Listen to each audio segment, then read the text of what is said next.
Alright, so if you currently own a Pokemon card business and you're new to it, you're struggling a little bit, there's probably some fundamentals that you are getting wrong that no one else has the balls or the knowledge to tell you about. So today I'm going to be that asshole. I've seen a lot of new Pokemon businesses coming up on YouTube, and some of y'all, you just need a little push in the right direction. So there's like 5 topics we're going to go over. None of them are big enough for their own video, but I think you'll get value in all of them.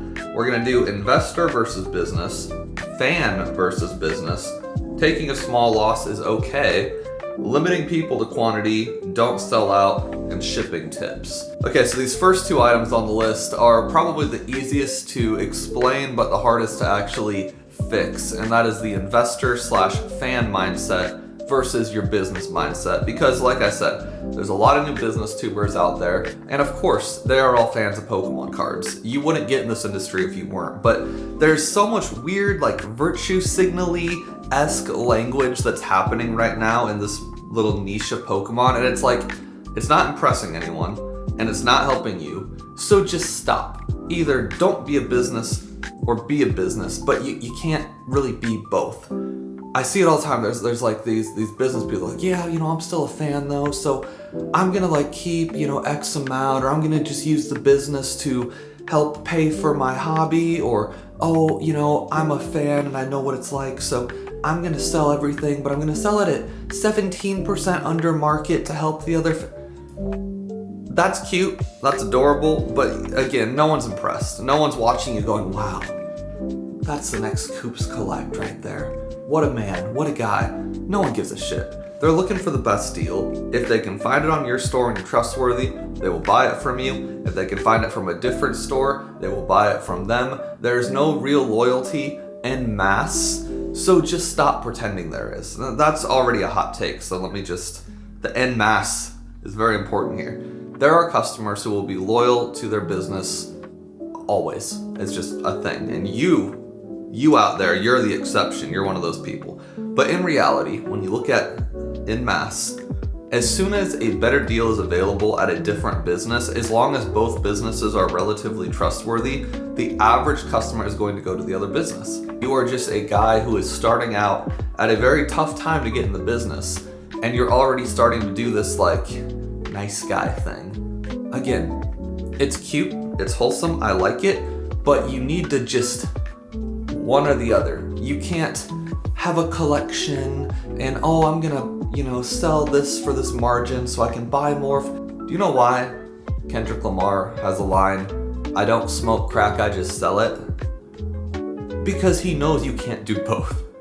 You've got to pick one or the other. Now, physically, you can absolutely collect and have a business. Like, physically, it's possible to do both, but you won't be successful at either. Your collection will be lacking, or your business will suck, and as soon as the market gets tough, the business will fall apart, and then I guess all your income does too, and now you can't have a collection.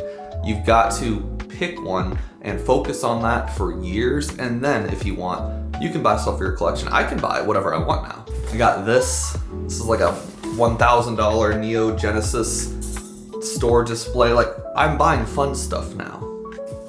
But I had to wait 5 years to do that. There's a video I posted a little bit ago at Haas Gaming, Haas TCG. He kind of poked fun at me a little bit in the intro of his video, but the premise of the video was you need to sell your personal collection to start your business. And what I meant by that basically is you need to sell your shit, like the Neo Genesis poster here, and buy inventory, which you can flip and churn and burn and make money. And he kind of poked fun on me in his response video. Which, like, honestly, is kind of a dumb poking fun, because this guy has a huge business already. He's like, oh, you're telling me I gotta sell my collection? He's got like $80,000 of shit in his basement. And I'm like, well, you already have a business. When I say you have to sell your collection to start a business, that's like people that aren't already rich. But the average person who has like $2,000 in their bank account and $10,000 in a collection, like, yeah, you're gonna need to sell that collection to build your business. That's just how it's gonna be. Or don't. You don't have to do anything, but like, if you're here because you want to learn how to start a business. That's how you have to do it. You're not going to pull the money out of your ass. The investor versus Pokemon card business mindset. There's a lot of folks, again, that I've been watching that they talk about, oh yeah, well, I bought this collection from this guy and I can sell it for, 20% more right now, which is a hella good margin, by the way. but I know that if I wait 3 months, the prismatic ETBs in this guy's collection are gonna hit. Stop. Just stop. Investors, the Nostalgianomics viewers who might have money, they buy shit, and ideally, they keep it in a closet for 10 years. None of them do, but that's the audience he's trying to cultivate. Those are investors. Businesses, they buy shit, they sell it as fast as possible at a decent price, and then they use that profit to buy bigger shit, and they keep on going, and then eventually, there comes a time where the business has so much cash surplus that they need to spend money to avoid income tax that year, but they don't necessarily need more inventory, and at that point, they can choose to put some stuff aside. But for the first 5 years, no, Timmy. Don't buy a $20,000 collection as a business and go, well, $16,000 of it I think will go up in price in a few. Stop. It's not how business works. Business is a churn and burn, constant moving game. Business is knowing, not thinking, knowing for a fact that you're going to make moves that an investor would cry at. Do you know how much Fusion Strike I sold below market price when market price was $100? A lot. Evolving Skies, I sold cases upon cases for $130. Not because I was dumb, not because I was like, oh, Evolving Skies, that'll never be worth anything. No, because I had a couple $1,000s in my bank account. I had an invoice from my distributor due. There was a new Japanese set coming out, and I needed cash. So I'm like, well, I'm profiting on it. I didn't take a loss on Evolving Skies. This was 4 years ago, whatever. I sold them all, and I had the money, and then I paid my distributor, and I paid Japan for the newest set, which was probably, I don't know, freaking Jet Black Geist or something. And I used that money and I kept churning and burning it until I got rich. Like, people don't realize that. People look back. They'll look back at like 5-year-old videos and be like, oh, if Catch 'em All Collectibles would have. People look back at like 3-year-old rip and ship videos and they're like, oh, if Catch 'em All Collectible and his group, if they would have just saved those Evolving Skies, they could have been selling them for $40 a pack instead of $5. It's like, no shit. But when they sold them for $5, they used this $2 profit to buy this, and then they made $3 profit and bought this, and then that market boomed at the right time, so they made $10 profit and bought that. Like, no shit. If you go back in time and you held it all, yeah, you could sell it for more, but only if you survived that long. Like, if I went back in time and I had a Lost Origin half pallet of booster boxes, Lost Origin, yeah, Timmy, if I went back in time to when I paid $100 for those boxes, and I said, hey, Brian from 2022, yeah, don't sell those because those are going to be worth like 5x in 3.5 years. Well, I'd be broke now because I needed the money from those Lost Origin boxes to get money for the next set and the next Japanese set. And I needed that. Like, I needed it at the time. It wasn't like a reckless decision. It was, you need cash flow to build a business. And if you believe in yourself enough that your business will one day be successful, you're okay taking major air quote losses. I'm gonna do whole hand air quote losses, because they're gonna get you to a point where it doesn't matter. It's so fun. Like, these new business tubers, man, they're driving me crazy. You guys are driving me crazy. You're breaking my balls here. Like, when you buy a collection for business, you sell the whole collection. Unless you have a shitload of money, but you probably don't. And if you do have a shitload of money, you're not putting it to work. Like, DJ's Poke Center, I had to flip him some shit in the comment section. He's like, oh yeah, Japanese, I lost my ass on Mega Dream. I think I'm thinking about not doing it anymore. And I commented on him like, dude, you just did it wrong. Like, you just gotta tweak it a little bit and you'll be fine. This is a great business guy, by the way. But he was feeling kind of down in the dumps about Japanese. And a lot of other people share his sentiment because what they do is they're brand new and they buy, 20 or 30 or 40 boxes of the newest set, and they do it like 2 days before the set comes out, and of course the price drops, we all know this, and then they're stuck with it. And they won't be able to sell it for more until the price might go up eventually. But with Japanese, that's been very rare lately. You're kind of holding the bag for a while. And I told him, I'm like, dude, I promise you, you will make $1 million by the end of the year if you just keep working with Japanese, just tweak your behavior a little bit. And he listened. He said he's gonna do that. But there are a lot of other business people who are like, oh, Japanese just doesn't do it anymore. It's not possible to make money selling Japanese cards anymore. It's like, really? Pokemon's origin country, where it all started, where they release booster boxes that are essentially like 2-month crystal balls into what the English box will be. Like, really? Ascended Heroes Japanese style? That just doesn't sell. Well, fuck, I'm selling it. I'm selling $20,000 of it every week. I guess my customers are different. I guess I'm different. I guess I'm taking a loss on all of it. No, guys. Like, you're just not good at it yet. We might as well add that to the list of things we're talking about today. Like, people write stuff off so quickly. If it doesn't work for them in the first set, they're like, it just doesn't work for me. Any and all Pokemon items sell, no matter what language or type or whatever. It all sells. You just might not know how to sell it yet. It grinds my gears, not because I'm being mean about it, but because I'm looking at this and I'm going, okay, when you go to Collect-A-Con, there's what, like 50,000 people there or something obnoxious, and you go to the Pokemon Center queue and there's like 1 million people waiting in the virtual line. Like, there's millions and millions of people just in the US alone. And it's like, you've got a store that gets like 6 website visitors a day. And you got a YouTube channel that gets 90 views a day. And you're like, oh yeah, Japanese just doesn't sell. I mean, you see, the math's not mathin'. Like, million. I mean, in Omaha, Nebraska, in my little town of Omaha, Nebraska in the US, we have conventions every so often. And those conventions bring in thousands of people from all over Nebraska and from Iowa too. Thousands of people flood in. These aren't Collect-A-Cons. These are like conventions in a church basement. Thousands of people. If your website that gets like 200 visitors a month, if it can't sell a certain set, it's probably more of a you problem than the set problem, which is good, by the way, because you can fix you. You can't go to Pokemon HQ and fix that. So you've got to keep iterating. You got to separate your fan from your Pokemon business mind. You got to separate the investor from your Pokemon card business mind. You got to be okay with sucking at something for more than one set and keep going with it, because you will be rich if you do this right.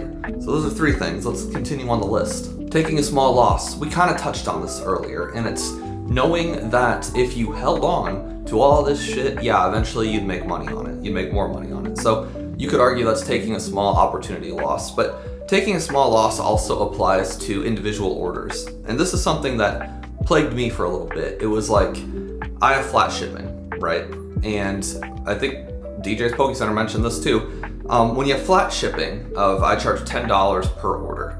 For the most part, you're gonna break even. Sometimes you'll profit a little bit. Customers will pay you $10 and they live in Kansas and it cost me $6.82. Awesome, I profited like $3 or $4. Sometimes the customer lives in Maine and I'm in Nebraska and I have to ship it way the hell up there. Who lives there? Does anyone actually live in Maine? I don't know. And I lose like $3 or $4 on shipping. Okay, well, for these other 10 Kansas, Texas, Iowa people, I profited $3. So losing a few bucks shipping to Maine, that's okay. And right there is a lesson, because there's a few people out there that are like, they look at individual dollars all the time. They're like, I lost money on shipping again. I'm like, have you looked at how many times you made money on shipping? And by the way, you shouldn't be taking advantage of your customers. Don't purposely make a shitload of profit on shipping, but it's gonna happen depending on where you are. Nebraska's great because we're like equidistant from everything. Like, we're like dead center almost. So it's actually pretty nice for me. Yeah, like, you don't want to purposely profit a shitload from your shipping, just have an average. And when something even costs you $10 or $20 more than they paid, like if you're in Florida and you're shipping to Oregon, yeah, you're probably gonna pay like maybe $10 to $15 more than the customer paid. You have to look back and go, okay, well, I made money here, here, here, here, and here on these other transactions. So, okay, in the end, I probably average out. And by the way, that's math you can do.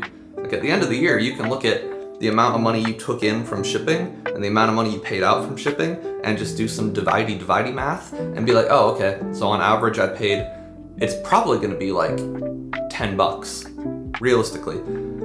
And people are, again, there's gonna be people out there that are like, oh no, Brian, I'm different. I'm built different. I've been doing this for 6 months. I'm telling you, man, shipping costs more than $10 on average. Like, I'm in the United States, but somehow shipping costs more for me. You don't sell the same shit that I sell. Bruh. 75,000 sales now between Pokey Live, and Drip, and Facebook. 75,000 things have left my wonderful little basement and gone to the people in all the states, including possibly Maine, if anyone actually lives there. So I can tell you that on average, it's gonna be about $10 if you do USPS ground. Now I know you've got, 14 sales behind your belt, and you're telling me that it's gonna cost more. Okay. Let me explain why you're paying more with your 14 sales. Number one, you might not have a good shipping partner. So Shippo is what we use. Pirate Ship is a competitor of theirs. I don't like Pirate Ship's user interface. I think Shippo's a lot better, and Shippo also directly connects with Wix and probably Shopify. They might both do that, I don't know. I prefer Shippo. Shippo gives you really good rates on labels as a business, and it doesn't cost anything. So maybe you're going to the post office with your package and going, hey, please ship this to Maine, and then they're charging you full price. Yeah, you're gonna lose your ass doing that. So get on Shippo, get a membership account, and connect it to Wix or Shopify. I promise you, that's probably the problem. You've also got the cost of actually shipping the stuff. The boxes, the bubble wrap, the paper. If you're buying boxes from like U-Haul, or you're going to the U-Haul store and coming home with like 5 cardboard boxes that you paid $3 a box for, like, yeah, you're probably gonna lose money on shipping, probably. You need to go to Uline, like a big boy, big business, go to uline.com, and you need to buy industrial shipping supplies. Yes, you are going to need to buy a lot of them for it to make sense. You cannot buy 4 boxes on Uline.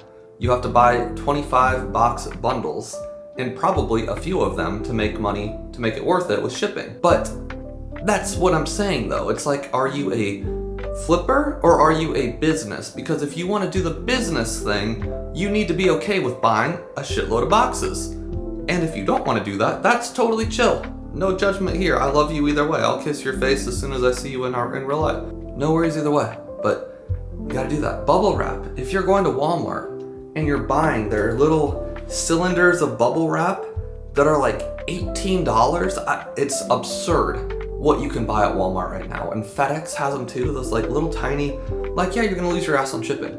You have to buy big boy rolls. Go to Uline, look up, it's like 1/16 inch bubble wrap, the small little bubbles, whatever it is, massive rolls, like this big, like 5 or 6 feet wide. You need to buy those because the price you pay per foot of bubble wrap, it's something almost neglectable. Do not go to Walmart and buy the brown shipping crumple paper. You're gonna pay a shitload of money for that. Go to Uline, buy the big rolls of brown crinkle paper. It's almost free per order, pretty close. A lot of y'all, you do the branding thing, you watch Pokey and he's like, oh, branding is important. So you go to vistaprint.com and you buy $1,000 of stickers. No. I don't even do that anymore. I don't know stickers. Stop with the cute shit. Stop with the stickers. Stop with the business cards. Stop with the pins. Stop with all that until you can afford it. A lot of y'all, you play this, oh, I'm a business now, I need, stop. You can't afford it yet. Those stickers, if you buy them in like sheets of 100, it's like $1.15 per sticker. Yeah, you're gonna lose money on shipping. It's $1.15 a sticker. And a lot of y'all don't even buy enough to get them to $1.15, so they're like $1.80 per sticker. Like, stop. Stop buying stickers. Stop putting business cards in there. Stop all the madness. All I want you to do is get a box, put the thing in there. If it needs bubble wrap, put a little bubble wrap. It probably just needs brown paper. Crinkle a little bit of that in there. Tape it. Stop being cute. Alex Ramosi has a quote that he quoted from a different guy. That he's like, don't be cute. The best play in football is 3 fat guys in the front, a guy throwing, and a guy catching. None of this wiggly diggly, Madden 2005, clicking through the menus. Like 3 fat guys, a guy that throws, and a guy that catches. Like that should be your playbook right now. If you don't want to lose money on shipping, 3 fat guys, you and the guy catching it. And despite everything I said, there's gonna be people in there, well, Brian, or there'll be a response video, that's what they'll be. Yeah, Pokey and Brian, he's telling us to buy half pallets of Uline boxes when we're new, and that's just reckless. Do you want to be a business or do you want to be a flipper? This is business investing. This is what investing in your business entails. Like, when I say sell part of your personal collection to be able to afford to start a business, I don't literally just mean sell your personal collection and buy a bunch of Mega Dream from Japan. I mean, like, buy some inventory, pay for an LLC, pay for a premium email, pay for a website. If you want someone to design it, pay for that. And that also entails paying for some Uline boxes and bubble wrap that might sit for a while. Like that's part of it. That's investing in a business. Y'all have no issue sending your kid to college or going to college yourself for $15,000 a year or more. You got no issue with that, but you're tripping about some bubble wrap? Come on. Like, UNO, local university here, I think it's like 12 grand a year. If you go out of state to like Kansas, which is where a lot of Nebraskans go, it's like $50,000 a year for college, depending on what you're majoring in. That's $200,000 by the end of it. Now, I'm not gonna be one of those like business gurus that slams college, but what I will say is if you're okay paying $12,000 to go to a mid-tier university to get a degree in something you'll probably never use, like, you gotta be okay with spending $600 on boxes and bubble wrap up front to save you per order. I think that's fair. I think that's a fair ask. And if you're not okay with that, then don't do it. But like, we kind of skipped down to shipping, so let's do these other two. Limiting people to quantity and don't sell out. So there's a lot of new businesses that they do a couple of things wrong when it comes to managing inventory. They, number one, don't have a lot of it. And number two, kind of want money as fast as possible and will just get rid of it when they can. And that might sound contradictory to my churn and burn method where you kind of want to do that, but they'll do it a little too excitedly. So for example, if you're new and you have 20 ETBs of Prismatic Evolution, okay, well, you're new and you don't have a huge reputation yet, so you do want to have them a little bit lower than your competition. Not the nice guy 20% off, but like 5% lower than Pokey Any, whatever. Well, depending on the audience you attract, people are gonna see that and be like, oh, 5% off, I'll buy all of them. You can't let people do that because the problem is you're gonna advertise Prismatic Evolution's only $100, whatever. And you're gonna get a few people that come to your store because you have a YouTube channel, hopefully, if you listen to me. And then they're gonna see, oh shit, they're sold out. Well, it's because one guy bought all of them. So you need to go to your Wix settings or your Shopify settings, type in checkout rules or checkout requirements, whatever your thing is called, and limit people per item. So you can do this. And am I gonna tell you which menu to click? No. ChatGPT it, YouTube it, be your own boss here. Go to your settings and make sure you limit people to 1 ETB per person. Because now if you have 20 ETBs, that's 20 happy customers instead of 1. That is massive, by the way. Even if they sit for a little bit longer, having 20 customers, if you assume that each one of those tells somebody about your store, and then each one of those people tells somebody about their store, you have exponential growth in like a week. Is that realistic? No, but one person's gonna tell 5 people about it. One person's gonna tell their school friends about it. One person's gonna go to a convention and tell a bunch of people about it, and most of the people won't say dick. But if you have 20 mouths, you're gonna get a lot more customers in the long run than if you have one that bought all your stuff and is probably flipping it on their Whatnot channel. So don't do that. If you start getting low on inventory and you can get more, buy more before you sell out. I made that mistake for a long time where I waited till I sold out and then I bought more. And then if you buy from Japan, there's a few days that have to go by and your sites can be empty for days. So if you have 20 boxes of Mega Dream and you sell 10 in a few days, buy 15 more, for example, or whatever. Take the profits from Mega Dream that you sold apply those for more, and just like take the profit you gained from batch 1, put the original investment from batch 1, and just use that as kind of your pool of money, so you don't feel like you're taking on too much risk. But yeah, if you sold 10 in a week and you got 10 more, buy 15, because it's gonna take them a few days to get here.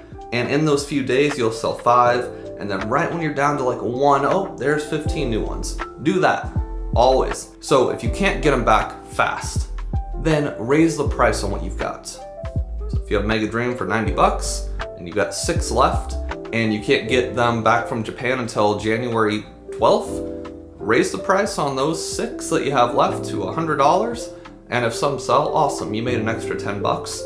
And if they don't sell, that's fine. But it's worse for them to all be gone for several days than to have a price that's a little bit higher, because what you can do is you can put them on sale again in a week, or do free shipping. You can do something fun, but there's nothing worse than an empty website. Trust me, I went through it. I had my website empty all the time. It's still empty a lot for certain items, because Pokemon US doesn't care about people, I guess. They don't make enough shit anymore. I don't know. So don't let your shit go out of stock. Don't let people buy all of the same SKU. Limit people. And that's gonna help you with the shipping thing too. Because homie that bought 20 ETBs paid a flat $10 shipping, yeah, you're gonna lose money on shipping. Of course you are. Compared to 20 individuals buying an ETB, each paying $10, where you pay $8, $10, $11, maybe $14, they live in Hawaii, $7, and average that to 10. Like, it's way better to have 20 mouths fed with 20 different $10 shipping costs coming in, with 20 different potential shout outs that could lead to 40 shout outs, that could lead to 100 shout outs. That is way better than selling 20 boxes to one dude who probably doesn't give a shit about you. He's probably just looking for the best deal. That's my spiel. Buy my stuff at pokeannie.com, and have a wonderful day. Kisses.